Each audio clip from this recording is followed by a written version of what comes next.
Hello students, good morning to all of you. आप सभी लोग कैसे हैं? आशा और उम्मीद है कि आप लोग अच्छे होंगे।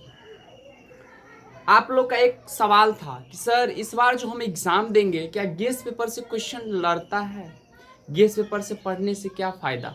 उसके लिए कुछ सोचे, कुछ मन में विचार किए और आपको सोचे कि नहीं, यूट्यूब पर ऑनलाइन के माध्यम से आपको व्हाइट बोर्ड पर बताया जाए।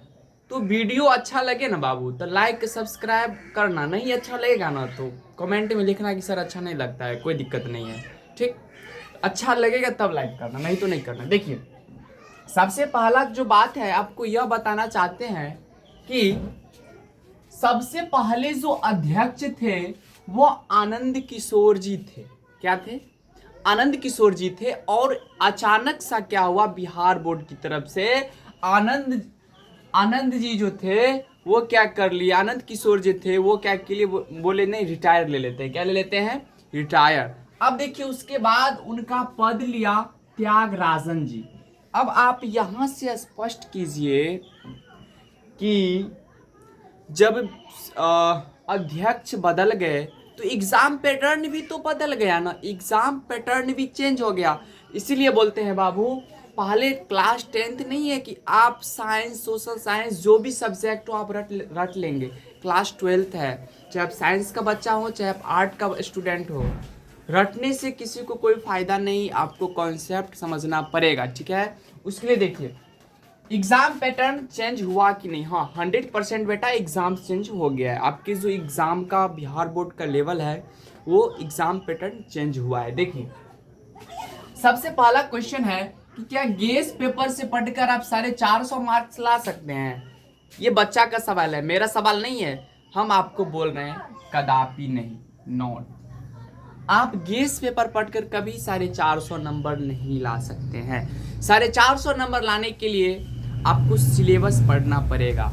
ठीक है, दूसरा पॉइंट है क्या बेस्ट गेस पेपर कौन होता है? देखिए हम ये नहीं बताएंगे कि बेस्ट गेस पेपर क्या होता है, क्योंकि हम बेस्ट गेस पेपर सिर्फ ऑफलाइन में ही बच्चों को बताते हैं। ठीक है, ऑनलाइन में नहीं बताते। आपको जो अच्छा लगता है गेस पेपर दुकान के पास जाइए, जो आपको अच्छा लगता है वो गेस पेपर ले लीजिए, कोई दिक्कत नहीं है।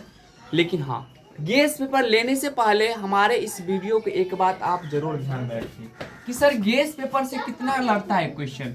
तो बाबू हम बता देते हैं, ऐसा ऐसा बच्चा को देखे हैं कि क्लास 12th में सिर्फ गेस पेपर पढ़कर जाता है, या क्लास 11th में रहता है ना स्टूडेंट लोग, तो क्लास 11th का 12th का गेस पेपर पढ़ना स्टार्ट कर देता है कि हमको 450 नंबर। लेकिन आप ये गलत काम कर रहे हैं।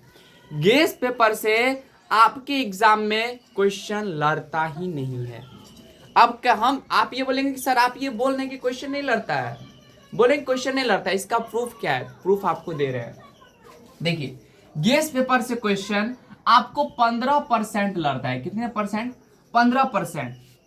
यदि 100 क्वेश्चन पूछा बाबू, 15% लड़ा तो कहीं न कहीं लगभग में 15 क्वेश्चन लड़ेगा, तो 15 क्वेश्चन से तू पास हो सकता है भाई। पास होने के लिए कम से कम तुमको कितना 30 नंबर तो आना चाहिए ना, उसके बाद ही ना पास होगा। बेटा ये 15 क्वेश्चन लड़ेगा तो पास होगा, कभी होगा। गेस पेपर पढ़ने से कोई फायदा नहीं है। जिसका मन में है कि नहीं अब गेस पेपर पढ़कर 100 नंबर ला सकते हैं, बेटा कोई फायदा नहीं है। अब गेस पेपर को कितना पढ़ लीजिए, आपके एग्जाम में एक भी क्वेश्चन नहीं आएगा। 15 से 20 क्वेश्चन लड़ेगा तो उससे क्या फायदा? उससे कोई फायदा है ही नहीं, वो पढ़कर आपको कोई फायदा मिलेगा ही नहीं। इसीलिए देखिए, और हम आपको बार बार बोलते हैं कि आप जो समझते होंगे कि सर हम रट्टा मार लेंगे, रट लेंगे तो अच्छा नंबर आ जाएगा, नहीं, नहीं आएगा। क्योंकि आप रट ही नहीं सकते हैं, चाहे वो साइंस का बच्चा हो, चाहे वो आर्ट का बच्चा हो, चाहे साइंस से फिजिक्स केमिस्ट्री मैथ हो, चाहे आर्ट में history geography political economics English जो भी सब्जेक्ट हो, आप रट कर कभी अच्छा नंबर नहीं ला सकते। उसके लिए आपको एक अच्छा टीचर की होना ज़रूरी है। उसके लिए आपको नॉलेज आपके अंदर होना चाहिए। जो टीचर आपको मेहनत करते हैं, जो टीचर युवक हैं, एक युवक टीचर आपके पास होना चाहिए, क्योंकि युवक टीचर हमेशा मेहनत करते हैं और बाद बाकी इधर उधर वाले टीचर कोई मेहनत नहीं करते हैं। हम तो ऐसा ऐसा शिक्षक को देखे मार दारू निकाल रजनीगंधा, कोई दिक्कत नहीं है, जाइए।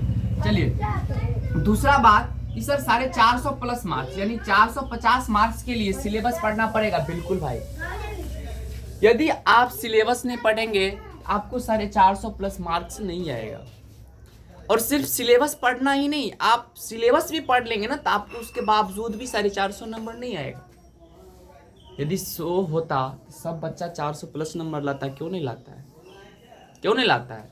उसका कुछ लॉजिकल है, जो प्राइवेट रखे हैं कोई दिक्कत नहीं है, उसको एक्सप्लेन करते हैं, ऑफलाइन कोचिंग में करेंगे, कोई दिक्कत नहीं, ऑफलाइन में तो होता ही है।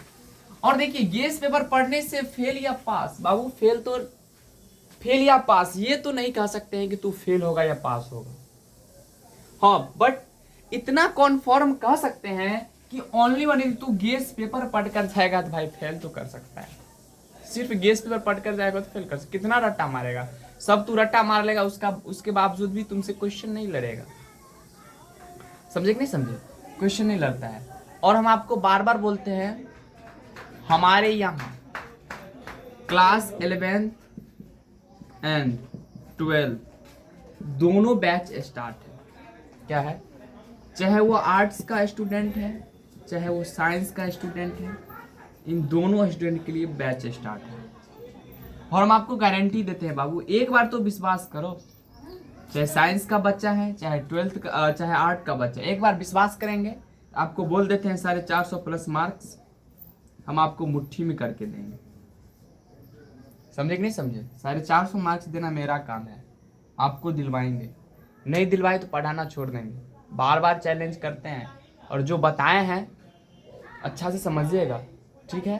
तो आपको 450 नंबर लाने के लिए कुछ नहीं करना पड़ेगा, बस आपको टीचर के साथ चलना पड़ेगा, टीचर के साथ चलिए, अच्छा नंबर आएगा, कोई दिक्कत नहीं।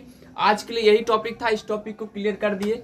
फिर आप लोग कमेंट कीजिए कि सर अगला टॉपिक क्या है, अगला टॉपिक क्या लेना चाहते हैं, फिर हम कल से एक्सप्लेन करेंगे, ठीक है? Let us go now, okay, bye bye.